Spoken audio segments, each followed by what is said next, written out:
Предпосылки и особенности пенсионной реформы в Украине. 9 июля 2003 года в Украине произошло знаменательное событие, последствия которого сказались на благополучии многих украинских семей. Именно в этот день Верховная Рада приняла два базовых закона по реформированию законодательства в Украине. Были приняты законы об общеобязательном государственном страховании и законы Украины о негосударственном пенсионном обеспечении, а несколько позднее, с 1 января 2004 года, вступил в силу закон «Новая пенсионная система в Украине». Таким образом, принятие вышеуказанных законов позволили Украине 1 января 2004 года приступить к пенсионной реформе, и с 1 января 2004 года пенсионное обеспечение граждан Украины стало трехсистемным или трехуровневым. Многие столетия заботу о стариках брали на себя дети и внуки. Семьи тогда были достаточно большие, по 6, 7 и более детей. Конечно, и тогда было непросто кормить стариков, которые, кстати говоря, ни о каком отдыхе не помышляли, а трудились на семью до последнего вздоха. Но все же на 15-20 взрослых здоровых людей двое стариков не так уж много. Однако время шло. Семьи сократились. Старики стали жить отдельно, а богатство общества увеличивалось. Так возникла гуманная идея возложить заботу о старых на общество, то есть заставляя всех трудоспособных платить понемногу, обеспечивая таким образом всем старикам достойное существование. Так возникли пенсии, а стариков стали называть пенсионерами. Система пенсионного обеспечения, при которой одно работающее поколение, младшее, содержит другое, старшее, получила название солидарной пенсионной системы. Младшие солидарно содержат старших, пенсионеров. Пенсионная идея понравилась всем. Детям не надо заботиться о родителях. Родителям не надо заботиться о детях, так как не от детей зависит их обеспеченность в старости. Государство берет на себя заботу как о детях, так и о стариках. Первых учит бесплатно, вторых обеспечивает материально. В 20 веке эта система работала довольно неплохо. Рождаемость в европейских странах была высокая. Число работающих намного превышало число пенсионеров. Особенно благоприятная ситуация сложилась в конце 60-х, начале 70-х. После Второй мировой войны рождаемость взлетела до небес. Возник демографический взрыв или, как говорят в Европе и США, бэби-бум. Бэби-бумеры начали трудовую деятельность в конце 60-х, начале 70-х. Здоровое, многочисленное поколение, не знавшее ужасов войны и голода, могло без проблем кормить довоенное поколение, которое вынесло на себя все тяготы самой разрушительной войны и голодомора. Малочисленное поколение пенсионеров 60-х-80-х годов содержать было нетрудно. Однако солидарная пенсионная система сыграла злую шутку с теми, кто ее так любил. Рождаемость в Европе, в том числе европейской части СССР, с тех пор сильно упала. Сегодня в большинстве развитых стран на одного пенсионера приходится 4-5 человек трудоспособного населения. При этом демографические прогнозы показывают, что к 2025 году соотношение пенсионеров и трудоспособных составит в странах Европы 1 пенсионер к 2,5 работающего населения, в США 1 к 3,5. Ситуация в Украине гораздо серьезнее, чем в странах Европы, США и Японии. Уже сегодня в Украине на одного работающего человека приходится 6 неработающих. Эти 6 человек – это пенсионеры, люди, работающие за границей и работающие без трудовых книг. Они получают, но взносы в пенсионный фонд с этой зарплаты их работодатели не платят. В Украине, по оценкам экспертов, в 2004 году на 1000 работающих было 1200 пенсионеров. Старение населения стало главной причиной того, что развитые европейские страны в 80-х-90-х годах прошлого столетия провели крупномасштабные пенсионные реформы. Вступил в силу закон «Новая пенсионная система в Украине». Увеличение ставок взносов на общеобязательное пенсионное страхование и внедрение накопительной системы пенсионного обеспечения. Вот в таких условиях с задержкой на 20 лет начинается пенсионная реформа в Украине, суть которой – переход с единой и единственной солидарной государственной пенсионной системы на трехуровневую пенсионную систему. 3 вида негосударственного пенсионного обеспечения. Первый уровень системы – реформированная солидарная система общеобязательного государственного пенсионного страхования. Второй уровень – накопительная система общеобязательного государственного пенсионного страхования. Третий уровень – Система негосударственного пенсионного обеспечения. Доминирующее место в пенсионной системе остается за ныне действующей солидарной системой, смысл которой состоит в том, что деньги платят одни, а получают другие. И в этом основной недостаток этой системы. Вновь, как и десятки лет назад, проблема пенсионного обеспечения перекладывается одним поколением на другое. Но в этот раз на малочисленное поколение, которое не в силах будет прокормить бэби-бумеров. Достойно сожаления, что законодатели прямо и откровенно не сказали 40- и 50-летним людям, что солидарная система закончится на их поколении, что они сегодня обязаны помогать обеспечивать пенсии тех, кому за 60 и 70 лет, но себе на пенсию они должны накопить сами. Это называется политикой. Но так или иначе, пока еще трудоспособные и крепкие 40-50-летние граждане пребывают в иллюзии, многие из них надеются, что какую-никакую госпенсию они все же получат. Эти иллюзии тревожат больше всего. После завершения пенсионной реформы в нашей стране суть солидарной системы кардинально меняется. Если до реформы работающее население откладывало деньги в пенсионный фонд на содержание пенсионеров, то после ее завершения откладывают большую часть лично для себя. Так живет весь мир. Давайте рассмотрим пример. Человек работает с трудовой книжкой и официально получает 2000 гривен в месяц. Каждый месяц из фонда заработной платы будет отчисляться 2% на содержание доживающих пенсионеров, и до 7% будет отчисляться из фонда заработной платы на обеспечение его пенсионного возраста. В месяц 7% от 2000 гривен – 140 гривен. Это 1680 за 12 месяцев. Если мы представим, что он копил 33 года, то он накопит 55 440. Скажите, этого хватит прожить всю оставшуюся жизнь? Даже если мы истратим эту сумму за год, то сумма на месяц составит 4620. Это всего лишь год нормальной жизни.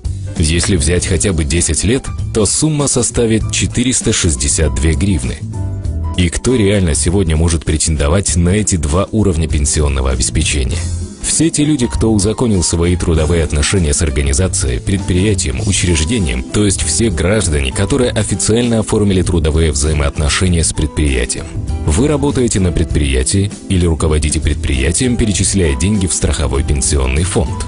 А как же быть категорией людей, которые сегодня не работают или не работают по найму? Наш законодатель ввел с 1 января 2004 года третий уровень пенсионного обеспечения, который называется негосударственная система пенсионного обеспечения. Эта система предназначена не только для неработающих по трудовой книге, но и всем тем, кто работает по трудовым книгам, но хочет быть обеспеченными в старости.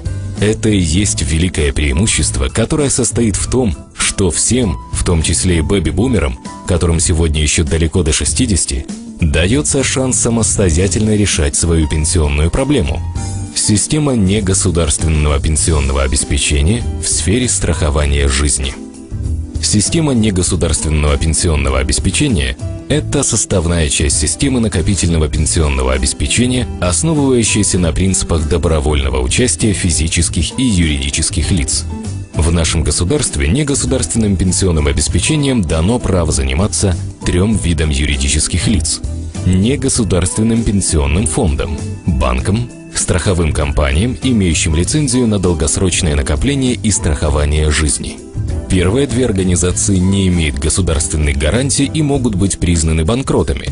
Поэтому мы занимаемся негосударственным пенсионным обеспечением в сфере страхования, так как страховые компании не могут быть объявлены банкротами, согласно закону о страховании Украины. И тут нам есть что предложить как юридическим лицам, так и физическим лицам. Работа с физическими лицами. Каждый себе на пенсию должен заработать сам. А если ты зарабатываешь деньги, то ты можешь за счет личных денежных средств приобрести себе достойную накопительную программу и независимо от государства создать себе резервный капитал и одновременно приобрести гарантированную систему финансовой защиты как для себя, так и для членов своей семьи. Для того, чтобы понять, что нужно сделать прямо сейчас, мы хотели бы продемонстрировать вам одну схему. Деньги нужны человеку на протяжении всей его сознательной жизни. И поэтому давайте представим жизнь человека в виде прямой линии. Жизнь любого человека делится на 3 основных периода. Первый период жизни – это учеба. Второй период жизни человек занят трудовой деятельностью. Мы его называем работой. И третий период – пенсия. Слово «пенсия» придумал великий Коперник в 15 столетии. Дословный перевод – расплата за хлеб и за воду. Этот перевод как нельзя близко подходит сегодняшнему состоянию пенсионеров, и это мы должны изменить. Интересно, что в большинстве стран Европы и Америки пенсионное время называют «свободным временем». Теперь указанные периоды мы рассмотрим с финансовой точки зрения. Первый период – это период учебы, это школа, техникум, вуз. Человек учится, получает образование, а затем специальность. Все это он делает для того, чтобы достойно войти во второй период своей жизни. Когда человек учится, он еще не зарабатывает, поэтому деньги инвестируют в обучение этого человека его родители. Но как только мы приступаем к работе, мы начинаем зарабатывать и продвигаться вверх по карьере или расширять бизнес. И однажды наступает момент, когда мы перестаем работать. Наступает тот день, когда единственным источником дохода будет государственная пенсия. И если к ней мы не добавим свои собственные накопления, то нам придется довольствоваться 7% от того, что мы зарабатывали официально раньше, то есть доход упадет на 93%. Потому что по первому уровню пенсионного обеспечения вы получите 7% от своей среднемесячной заработной платы. Кроме этого, ситуацию усугубляет инфляция. Вот почему в нашем государстве значительная часть людей находится за чертой бедности. Для того, чтобы человек, уходящий на пенсию, остался на том же финансовом уровне, на каком жил раньше, он должен иметь финансовые накопления. И здесь помогут собственные накопительные программы. Чтобы посчитать, сколько уже сейчас стоит откладывать, чтобы не жить за счет своих детей, надо посчитать минимальные затраты вашей семьи за месяц, умножить на 12 месяцев и умножить на количество лет, которое вы планируете прожить после выхода на пенсию. Полученная сумма и будет спасательным кругом для вас и вашей семьи и позволит вам не обеднеть в старости. Далее делим эту сумму на количество лет, оставшихся до выхода на отдых, и получаем ту сумму, которую следует откладывать каждый год. В любых странах государственная пенсия – это всегда минимум, в том числе и в Украине. Но наше государство сегодня создает для своего народа правовые организационные механизмы, для того, чтобы мы умели создавать себе резервный капитал и жили, как живут цивилизованные люди. Сегодня мы расскажем, как эту проблему накопления капитала решили мы и тысячи наших клиентов. Возраст застрахованного лица от 1 до 70 лет. Это значит, что уже сейчас вы можете позаботиться о себе, о своих детях, внуках и родителях. Срок накопления может быть от 10 до 30 лет по вашему выбору. Можно за 10 лет накопить на свадебный подарок своим детям, на достойное образование в престижном университете, покупку машины или жилья. За 30 лет можно вообще накопить миллионное состояние для себя и своих наследников. Накапливать вы можете в долларах, в евро или в гривне. Любая выплата в течение 15 дней, и полис действует во всех странах мира. Жизнь стремительно меняется. Сегодня вы успешны и ваш бизнес процветает. Сегодня вы имеете достаточную прибыль, которая обеспечивает вам и вашей семье безбедное существование. А что будет завтра? Обстоятельства могут сложиться неблагоприятно.